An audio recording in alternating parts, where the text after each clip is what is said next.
this video, I'll show you how to generate a sitemap in Yoast SEO. A sitemap acts as a blueprint of your website, helping search engines like Google navigate and index your content efficiently. First, log into your WordPress dashboard and make sure the Yoast SEO plugin is installed and activated. In the dashboard, hover over Yoast SEO in the left-hand menu and click Settings. Next, find the XML Sitemap section. You can scroll through the settings or use the search bar and type XML Sitemaps to find it quickly. Make sure the toggle is switched on.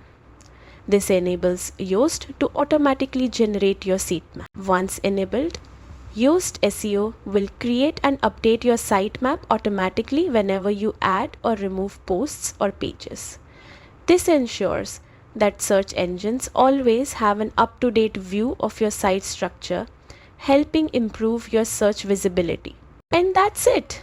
With your sitemap enabled, you're giving search engines a clear map of your website, which is a crucial step for better SEO performance.